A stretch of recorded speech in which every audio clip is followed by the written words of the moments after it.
Good morning, everybody. Welcome to the OK Grognard Show. It is Friday, December 11th, 2020, 10 a.m. Central, in beautiful Lake Geneva, Wisconsin. Well, it's Friday. That makes it Building Adventures Day. We've been having some fun using 30 Things Can Happen, the town section, to just make up some adventure starts, some hooks based off of the randomness that's in there. Bob, you've been here on a Friday or two before, checking it out, so maybe you've enjoyed it. Maybe you think I'm beating a dead horse. I don't know. Let's see. Yep, I'm beating a dead horse. Oh, yep, you've been here. Could be both. Could be a little bit of both. We will find out. You know what? I'm just going to dive right in and start looking at some stuff because I really do enjoy this so much. Where are we at? Oh, I think we got to turn this baby on right here. Have a look there. There we go. Where are we at? 30 Things Can Happen. System-free source book for medieval fantasy RPGs. Yeah, baby. Yeah, baby. Little nod to Games Plus in the credits there. Wonderful game store in Mount Prospect, Illinois. In the city. Let's get out the old 30-sider. All right. You know what? Let's not just do in the city. Let's do the whole book. We'll do 30 just to see which table we're in. And I rolled a 28. That puts us all the way down at well underground in a pit. Do we actually wind up having some fun stuff start off when you're in a pit? Is that possible? Could be. We got 30 of them. Remnant results, lucky results, and unlucky results. We'll roll again. 11.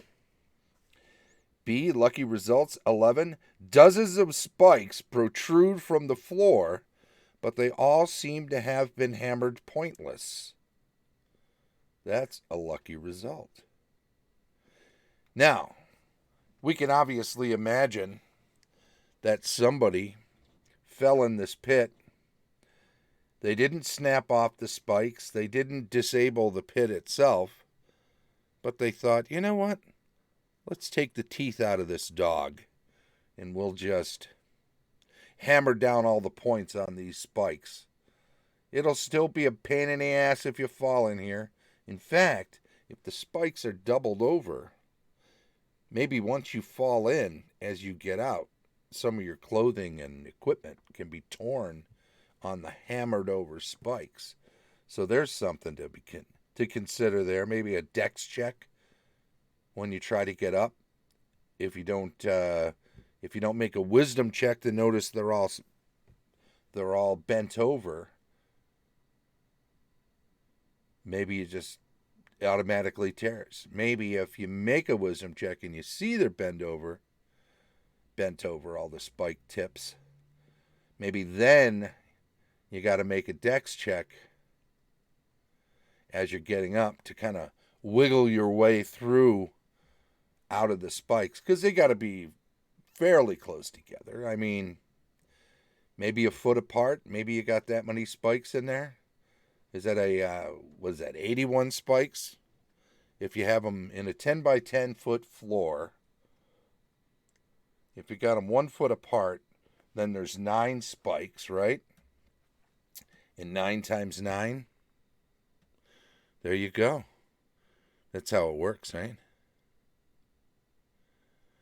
And then,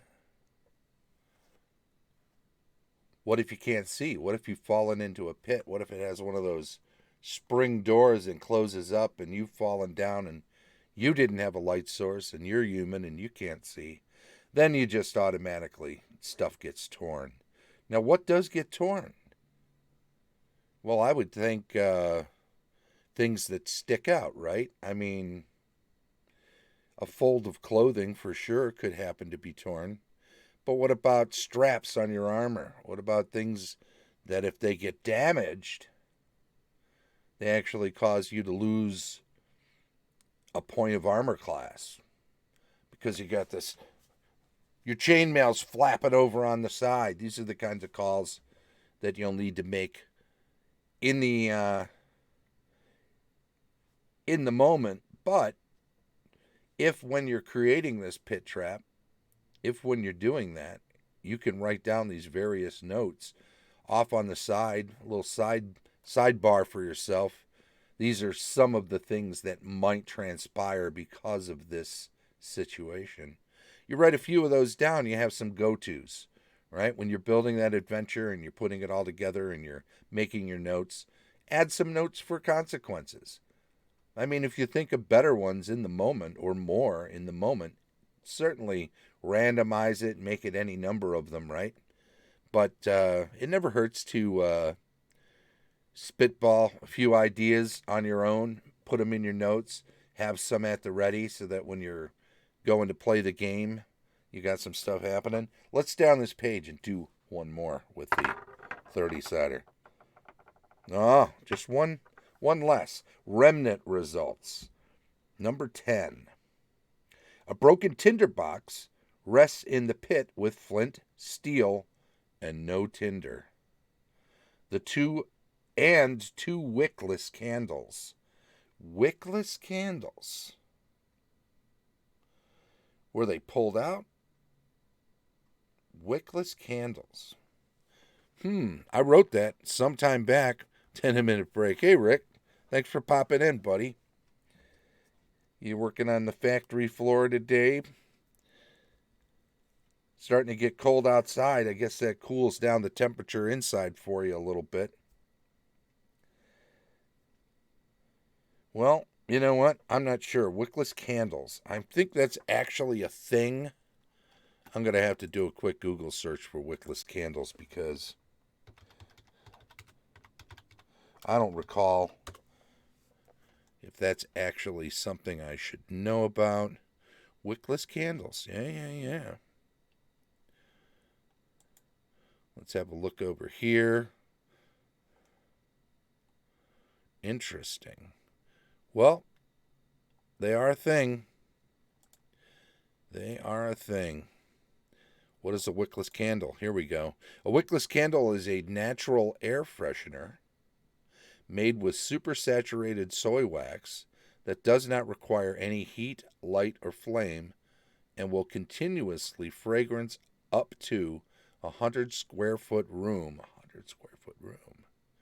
Well, the pit smells fresh for 15 weeks or longer. So this is a great smelling pit. Now, I don't know if when I wrote that, I meant it to be candles that had their wicks removed, or if I meant what they call wickless candles in general, real-time, real-life, decorative. Yes, decorative, aromatically decorative. Yeah, you like your pits fresh. I know that about you, Rick. I've always heard that about you when you're down there playing cards. You like to know that everything is aromatic and fine. So there's a note to make for yourself. If you use that as a starter when you're drawing up a pit, then definitely make it unusually good smelling.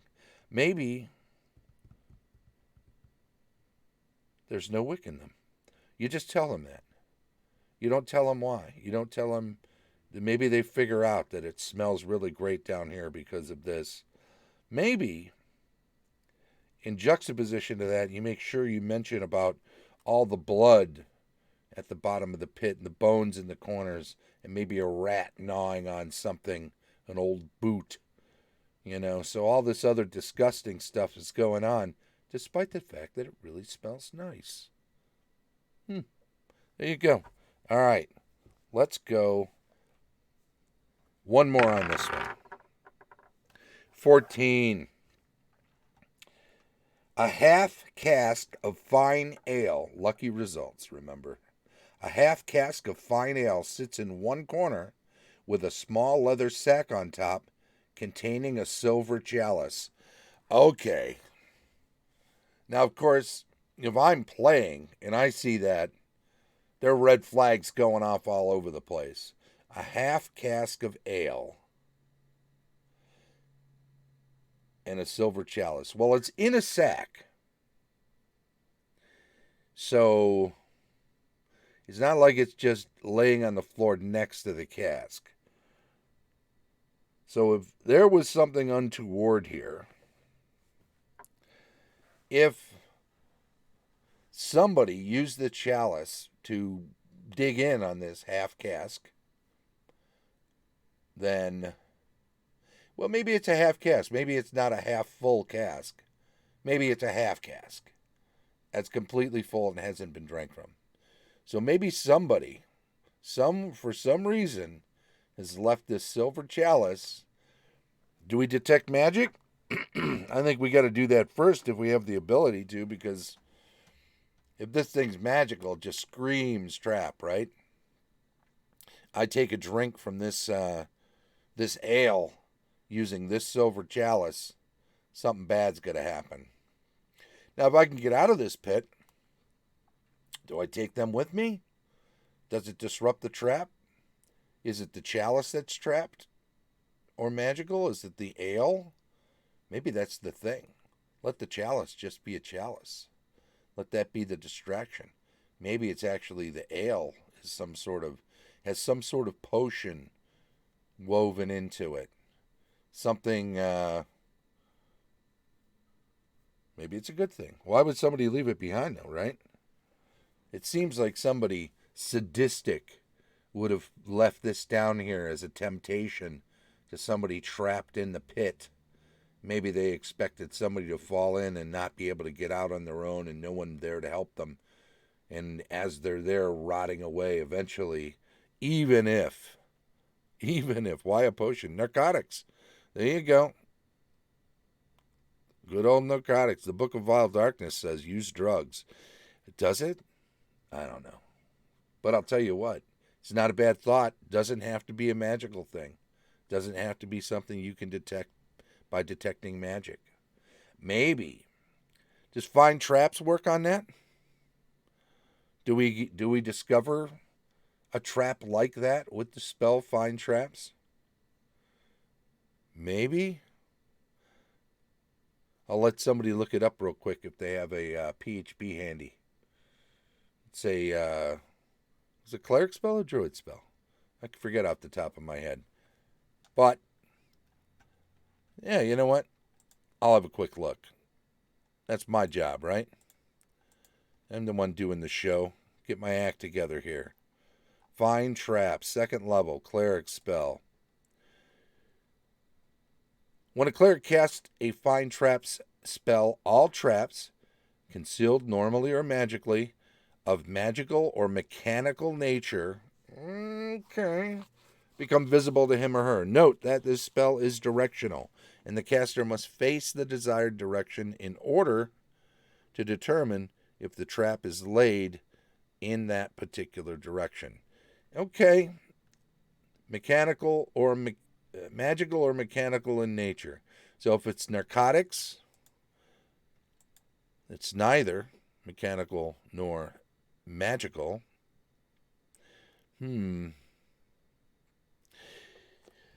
Yeah, you know, there are all sorts of narcotics that you can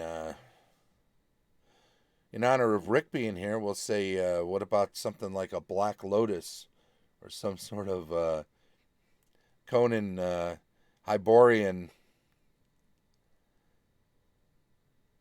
crazy Lotus dealio can just be added into the ale, make you suggestible and make you... So I don't see that as being something you can find traps on, nor, of course, can you detect magic and discover it if it's just a narcotic, a drug. So, do you drink from it? If you're able to get out, do you take it? Or do you leave it? Maybe you take the silver chalice if you've detected no magic, or if you've tried to and detected no magic. Maybe these are things that you take with you. So maybe, even after questioning it, because you cannot find any magic on it, you figure, well, somebody had it with them, and they fell in. Well, where are their bones? And if they left, why didn't they take it with them? A lot of questions. Certainly enough that it should raise some red flags. But what the heck? People don't always listen to anything like their gut. 17 I rolled. So what is 17? I think 17 takes us down to 18, 19, 20. Well, in the country, at a festival. Page 19. I think it's the next one. Yeah, there we go. Fascinating. 3 different sections: entertaining results, dealing and doings results, and food and drink results. Randomize a 9. 9. Someone is setting up a fireworks display, but they appear confused about the operation. Well, that doesn't bode well for anybody in the near vicinity. What a horrible thing that you should be there when he gets it set up. See you, Rick. Thanks for stopping by. What a horrible, horrible thing. Hey, I just came by to watch the show. Oh, he's got fireworks. Does he know what he's doing? He doesn't look like he knows what he's doing. I don't know if we should stand here. Let's get closer. No, I don't think we should get closer. That's not a good idea. So there you go. We've got that. That's just the beginning of an adventure, right? I mean, you get back to town, and on your way into town, there are some open fields right outside the gate where they do markets or some other thing. And they're obviously setting up this festival. And you see somebody with a cart full of explosives right near the wall. Let's put them near the wall, because if you're going to do damage, make sure it damages the town, right? Maybe, here's the adventure. The cart is near the wall. Just on the other side of that wall, with its building's back built right up to the wall, is a jeweler. Maybe this is the beginnings of an elaborate heist that you can foil. Do you put the 2 and 2 together? Do you see what's going on? Do you see this guy is he making a show of looking incompetent when he really isn't? Is that kind of the whole long con here? Is he's going to set up this festival fireworks display, and then what happens?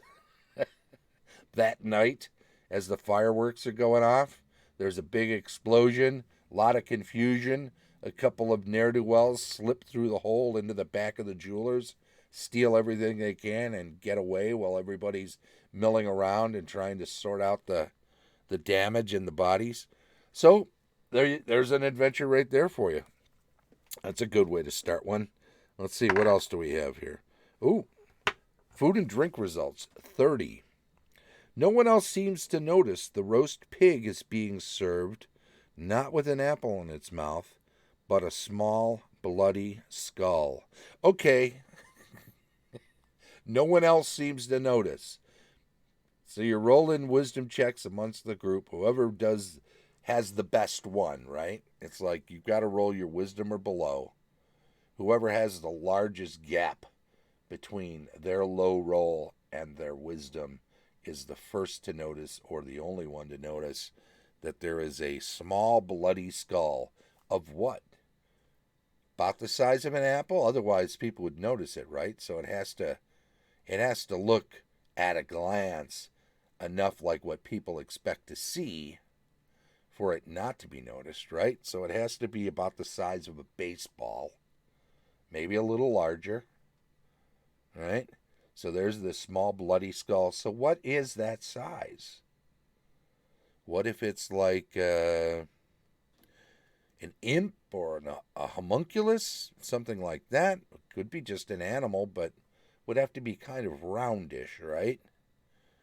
So, what else can we have that has a skull about the size of a baseball that could be replacing an apple in the mouth of a large roast pig being served at a feast? Does it get all the way to the table before anybody notices? If you're the first to notice, do you throw your napkin over the top of it and snap it away? So where does this come from? How does this happen? Well, the whole thing has to be set up as if you've been invited to a feast. Or maybe it's a big feast at a festival, right? Like this is an outdoor festival. You don't need to be invited. You just show up if you want.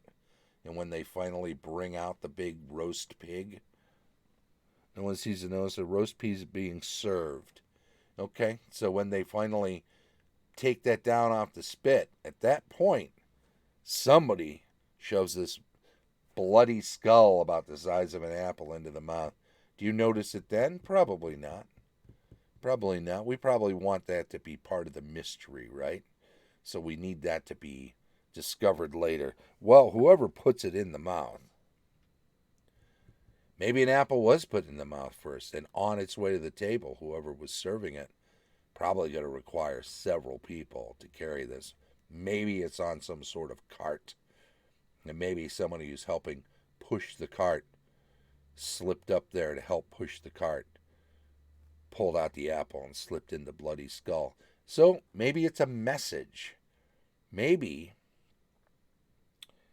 it's not a real skull. Maybe it's a stone skull. Maybe it's the skull of a small statue or a doll, right? There's some sort of clue here that leads you, if you're the one who gets a hold of it and can examine it more closely. Maybe it's a doll. Maybe it's a bloody skull that looks like one of the adventuring party. Once you clean off the blood, you realize, hey, this was a doll's head that was made to look like our cleric. Boy, this. So maybe that's a death threat to somebody in the party who's been doing something against some evil cabal, and now this is a chance for somebody to send a message to him that we're not going to let you just keep running roughshod over our organization. We're pushing back a little bit.